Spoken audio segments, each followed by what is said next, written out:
नमस्कार, स्वागत है आप सभी का। मैं हूं आपके साथ शांतनु त्रिपाठी। बुलेटिन की शुरुआत करते हैं बड़ी खबर के साथ। खबर देहरादून से है, जहां पर मुख्यमंत्री आदर्श ग्राम सारकोट चमोली से 21 वर्षीय प्रियंका नेगी को ग्राम प्रधान चुने जाने पर सीएम पुष्कर सिंह धामी ने बधाई दी है, शुभकामनाएं दी है। सीएम पुष्कर सिंह धामी ने कहा कि आपका इस पद पर निर्वाचन होना न केवल सशक्त लोकतंत्र को दर्शाता है, बल्कि मातृशक्ति की शक्ति और युवाओं की क्षमता का भी प्रतीक है। वहीं पर सीएम पुष्कर सिंह धामी ने आगे कहा कि निश्चित तौर पर हम साथ मिलकर सारकोट गांव का सर्वांगीण विकास और प्रगति सुनिश्चित करेंगे और आदर्श ग्राम सारकोट की ही तर्ज पर राज्य के अन्य गांवों का भी विकास किया जाएगा।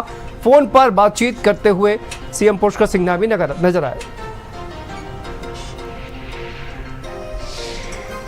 हाँ प्रियंका, बहुत बहुत बधाई, शुभकामनाएं। बहुत अच्छा लगा रिजल्ट देखा अभी कल आपका।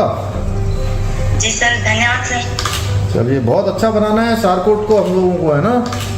हाँ जी सर। हाँ, बहुत अच्छा बनाना है और आपने बहुत अच्छा कल स्टेटमेंट भी दिया। ग्राम सभा सारकोट के सभी लोगों को मेरी बधाई। उन्होंने बहुत अच्छा चुनाव किया है और हमने बहुत उस गांव को पूरे उत्तराखंड का मॉडल गांव के रूप में चुना है। सारकोट जैसे गांव हैं, मैं चाहता हूं कि उत्तराखंड के सारे गांव बने। तो सारे हमारे जिलों से, सभी जगह से सीडीओ या उनके कोई अधिकारी वहाँ पर 2-2 दिन के लिए सब लोग सारकोट देखने आ रहे हैं। तो अब हम लोगों को क्या करना है कि काफ़ी काम अभी हो गया है, जो काम अभी छूटा हुआ है उस काम को भी आगे बढ़ाना है, ठीक है ना? और लोगों को रोजगार से भी जोड़ना है, स्वरोजगार से भी जोड़ना है। हमारी माताएं बहनें जो काम करती हैं उनके काम को भी और आगे।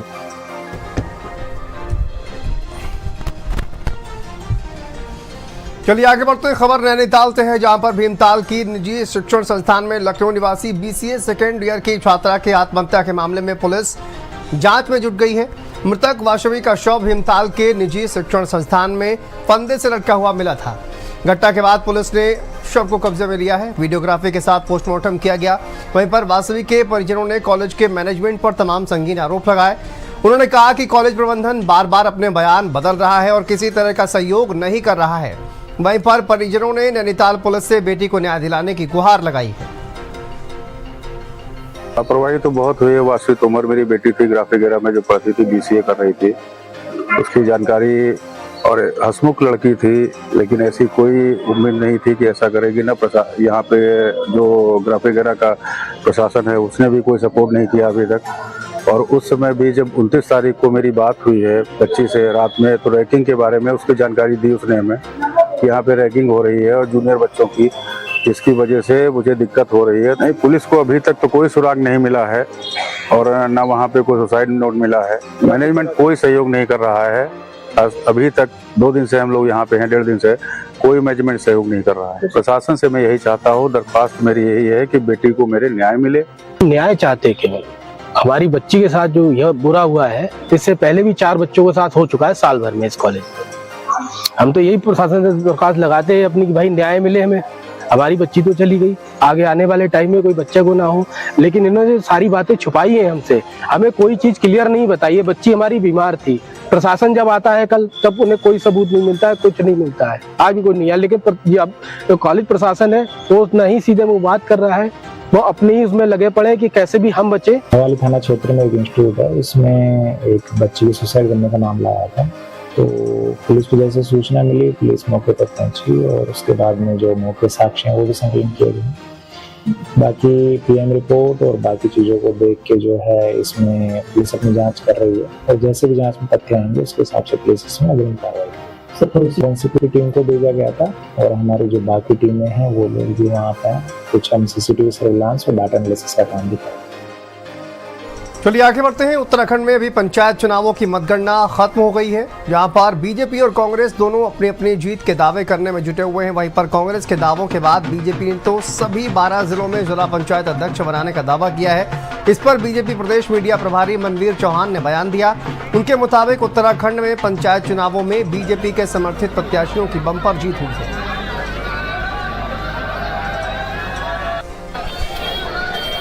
प्रदेश में 12 जिलों में जो पंचायत चुनाव संपन्न हुए हैं, उन पंचायत चुनाव के चुनाव परिणाम सामने आ गए हैं और भारतीय जनता पार्टी के जो अधिकृत प्रत्याशी, जो हम समर्थित प्रत्याशी घोषित किए हैं, उनमें अधिकतर जीत कर आए हैं और 12 जिलों में हमारे 12 जिला पंचायत के अध्यक्ष और 89 जो ब्लॉक हैं उन ब्लॉकों के प्रमुख भी भारतीय जनता पार्टी का बनना तय है। और ये प्रचंड जीत जिस प्रकार से उत्तराखंड की जनता ने नगर निकाय में भारतीय जनता पार्टी को जीत दी थी, उससे भी बढ़कर जीत पंचायत चुनाव में उत्तराखंड जनता ने भारतीय जनता पार्टी को दी है। चलिए आगे बढ़ते हैं। देहरादून से खबर है जहां पर पंचायत चुनावों के 90% से अधिक पदों के परिणाम सामने आ चुके हैं। वहीं पर परिणाम आने के बाद भाजपा में जीत के जश्न का माहौल बना हुआ है। भाजपा मुख्यालय देहरादून में जीत की खुशी को लेकर पटाखे ढोल नगाड़ों के साथ जश्न मनाया गया है। इस दौरान मौजूद भाजपा के राजपुर से विधायक ने जीत की खुशी को मीडिया से साझा करते हुए कहा कि ग्राम पंचायत, जिला पंचायत और क्षेत्र पंचायतों की अधिकतर सीटों पर बीजेपी के समर्थित प्रत्याशी जीते हैं। कहा कि आने वाले समय में भी ब्लॉक प्रमुखों और जिला अध्यक्षों में भी भाजपा का दबदबा रहेगा।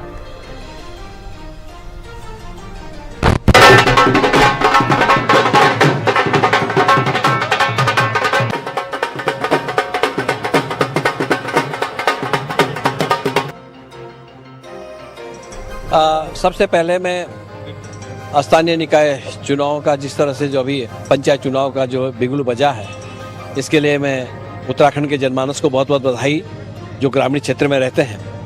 और ये हमारी सरकारें बन रही है, तीनों सरकारें, ग्राम पंचायत बन रही है, क्षेत्र पंचायत बन रही है और जिला पंचायत, इसके लिए बधाई देता हूँ। और जिन्होंने वोट किया है सभी जनमानस को शुभकामनाएं बधाई देना चाहता हूँ। नहीं, आंकड़े भी गवाही देंगे क्योंकि प्रदेश की जनता का जो मतदान है वही इस बात की गवाही दे रहा है कि भारतीय जनता पार्टी के समर्थित, अधिकृत और सहयोगी जीते हुए प्रत्याशियों के दम पर हम 12 जिला पंचायत अध्यक्ष बनाने जा रहे हैं और 89 ब्लॉक प्रमुख बनाने जा रहे हैं। चलिए आगे बढ़ते हैं। देहरादून से खबर है जहां पर त्रिस्तरीय पंचायत चुनाव की मतगणना संपन्न हो चुकी है। इस बार पंचायत चुनाव के जो नतीजे सामने आए हैं उसको लेकर भाजपा और कांग्रेस दोनों ही दलों में खुशी का माहौल है। बीजेपी के साथ कांग्रेस ने भी नतीजों के बाद मिठाई एक दूसरे को खिलाई है। वहीं कांग्रेस के प्रदेश अध्यक्ष करण महारा ने आज प्रदेश कांग्रेस मुख्यालय में प्रवेश वार्ता करते हुए भाजपा से चुटकी भी ली है। कांग्रेस के पक्ष में जनता ने भारी मतदान किया है। कांग्रेस के द्वारा अधिकृत अधिकतर सदस्य चुनाव जीत के आ चुके हैं। जनता का ये मैंडेट भारतीय जनता पार्टी के खिलाफ है और भारतीय जनता पार्टी अब किस तरीके से धन बल और बाहुबल का इस्तेमाल करके जनता के मैंडेट को चेंज करने की कोशिश करेगी, इसके लिए हम लोग तैयार हैं, हम लड़ेंगे। तो ये भारतीय जनता पार्टी का कुल मिला के असली चेहरा सामने आया है और जनता ने कांग्रेस को जिताया। मैं पूरी जनता को, अपने शीर्ष नेतृत्व को, अपने आदरणीय प्रीतम सिंह जी, गणेश गोदियाल जी, हरीश रावत जी, आदरणीय यशपाल आर्य जी को, गोविंद सिंह कुंजवाल जी को और कई पूर्व मंत्रियों को धन्यवाद देता हूं जिन्होंने सक्रियता के साथ हमारे कांग्रेस के कार्यकर्ताओं के साथ मिलकर इस चुनाव को जिताने में महत्वपूर्ण योगदान दिया है। चलिए आगे बढ़ते हैं। बागेश्वर से खबर है जहां पर गरुड़, बागेश्वर और कपकोट क्षेत्र में आने वाली 19 जिला पंचायत सीटों पर भाजपा ने 9 सीटें जीती हैं। वहीं कांग्रेस ने 6 सीटों पर जीत दर्ज की है। निर्दलीय प्रत्याशी भी 4 सीटों पर जीत हासिल करने में सफल रहे। वहीं बागेश्वर जिला पंचायत सदस्यों, क्षेत्र पंचायत सदस्यों और ग्राम प्रधानों ने जीत के बाद अपनी प्रतिक्रिया साझा की। उनका यहाँ पर स्वागत हो रहा है। ये जीत का श्रेय तो जो दिन रात जिन लोगों ने मेरे साथ मदद करी है, जिन लोगों ने प्रत्यक्ष अप्रत्यक्ष रूप से इस जीत के लिए मदद की है, उन लोगों को मैं श्रेय देना चाहूँगी। उन लोगों को उन्होंने मेहनत करी है और अपने क्षेत्र की बहुत ही क्षेत्रीय जनता को भी, जागरूक जनता को भी मैं इसका श्रेय देना चाहूँगी क्योंकि उन्होंने जिस तरह कई प्रकार के प्रलोभनों को ठुकराकर मुझ जैसे एक प्रतिनिधि पर विश्वास जताया है। चलिए आगे बढ़ते हैं। खटीमा से खबर सामने आ रही है जहां पर त्रिस्तरीय पंचायत चुनाव 2025 को लेकर खटीमा मंडी परिसर में 31 जुलाई से शुरू हुए मतगणना आज समाप्त हो गई है।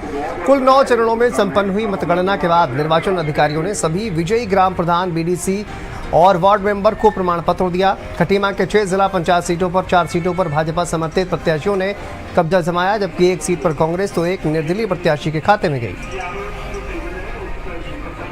बहुत अच्छे से शांतिपूर्ण तरीके से सारा चुनाव संपन्न हुआ है और सुबह के हमारे 8:30 बजे तक यहाँ पे मतगणना हुई है और सारे बीडीसी, ग्राम प्रधान और वार्ड मेंबर सभी को सर्टिफिकेट बांट दिए गए हैं और जिला पंचायत के जो 6 यहाँ से प्रतिनिधि चुन के आए हैं उनकी रिपोर्ट हमने मुख्यालय में भेज दी।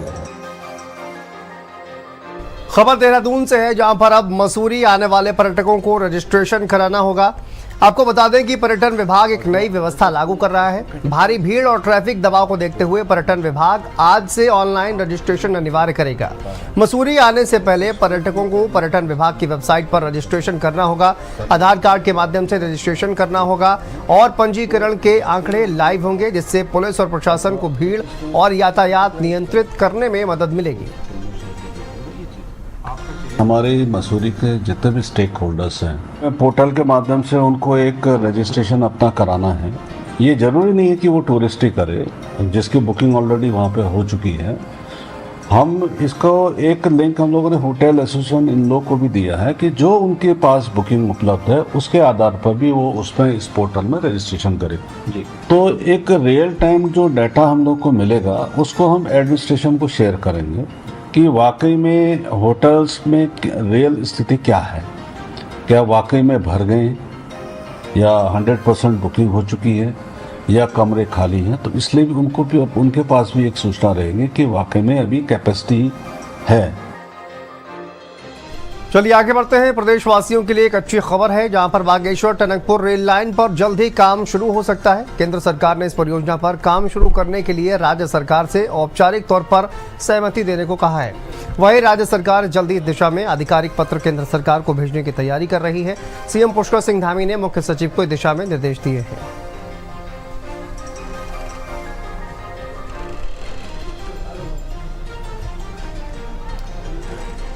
आगे बढ़ते हैं। मानसून में डेंगू और मलेरिया का खतरा बढ़ गया है। इसको देखते हुए कोटद्वार नगर निगम प्रशासन की ओर से डेंगू और मलेरिया से निपटने के लिए तैयारियां भी शुरू कर दी गई हैं।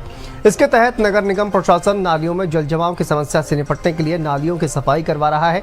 साथ ही फॉगिंग मशीन से फॉगिंग का काम भी शुरू किया गया है। इस पर नगर निगम आयुक्त ने क्या कुछ कहा, सुनिए।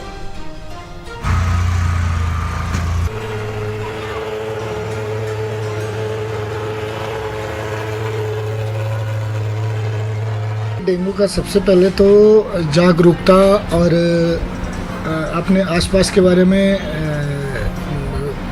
अपना ध्यान खुद रखना सबसे बड़ा बचाव का उपाय यही है। इसके लिए हम लोगों ने जो प्रचार प्रसार का जो कार्यक्रम है वो हम लोग उसको कर रहे हैं, जागरूकता का कार्यक्रम कर रहे हैं।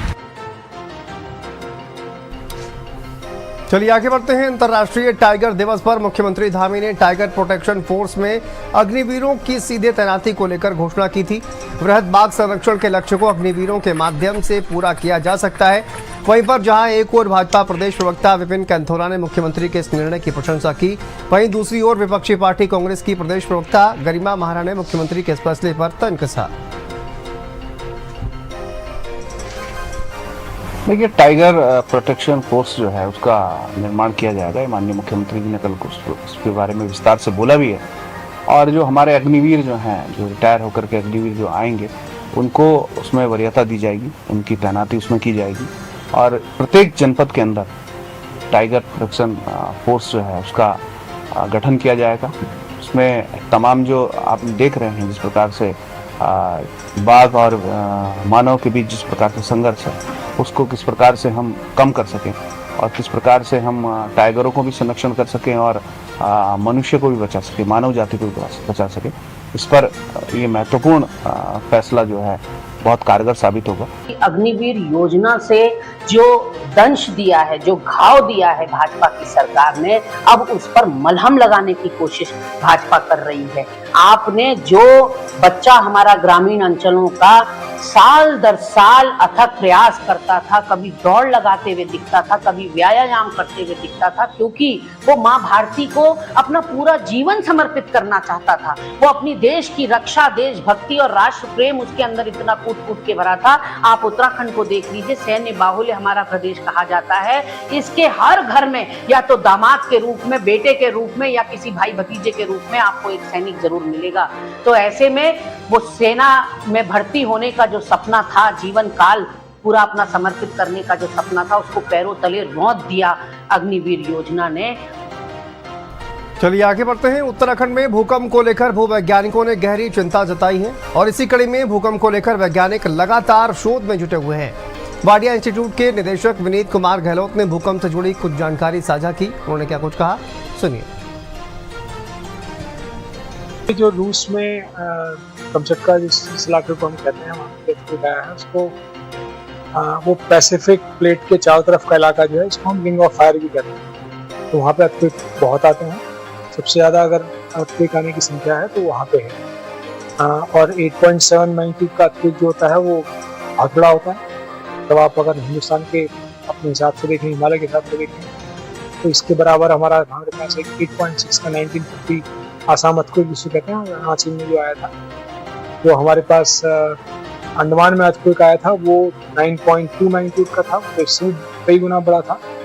तो ये अर्थक्वेक बहुत बड़े बड़े होते हैं इसमें, और इसमें तबाही जो है वो आप कल्पना नहीं कर सकते उसमें कितनी तबाही होती है। चलिए खबर देहरादून से है, जहां पर दून मेडिकल कॉलेज और अस्पताल के ब्लड बैंक में ब्लड यूनिट की कमी देखी गई।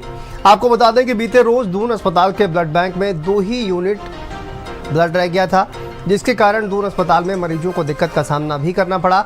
वहीं ब्लड यूनिट की कमी के चलते दून अस्पताल ने ब्लड डोनेशन कैंप लगाया। इसमें दून अस्पताल के मुख्य चिकित्सा अधीक्षक डॉक्टर RS बिष्ट ने सबसे पहले ब्लड देकर शुरुआत की। बताया कि बीते रोज ब्लड बैंक में ब्लड यूनिट की कमी को देखते हुए आज सभी अस्पताल के सीनियर कर्मचारियों से ब्लड डोनेशन की शुरुआत की गई। आज हमने in house blood donation start किया था। तो स्टार्ट मैंने खुद किया था, पहला डोनर मैं था। उसके बाद हमारी सीनियर फैकल्टीज थी, काफ़ी सारे लोगों ने कर दिया। अभी भी हम पे लगातार लाइन लगी हुई है और अभी तक करीब 60 यूनिट का हम कर चुके हैं डोनेशन। तो हम सबको जागरूक होके ब्लड डोनेशन डे पे या खुद आएँ और जितना रिक्वायर्ड है उतना ब्लड डोनेट करें। और अगर रिक्वायर्ड नहीं है तो हम ब्लड डोनर रजिस्ट्री भी मेंटेन करते हैं, उसमें अपना नाम दिला सकते हैं, ताकि जब भी किसी ज़रूरतमंद को ब्लड की खून की ज़रूरत पड़ेगी तो हम उनको कांटेक्ट कर सकें और उनसे ब्लड का डोनेशन करा सकें। और यहाँ पर रुकते हैं छोटे से ब्रेक के लिए। खबरों का सिलसिला लगातार जारी है।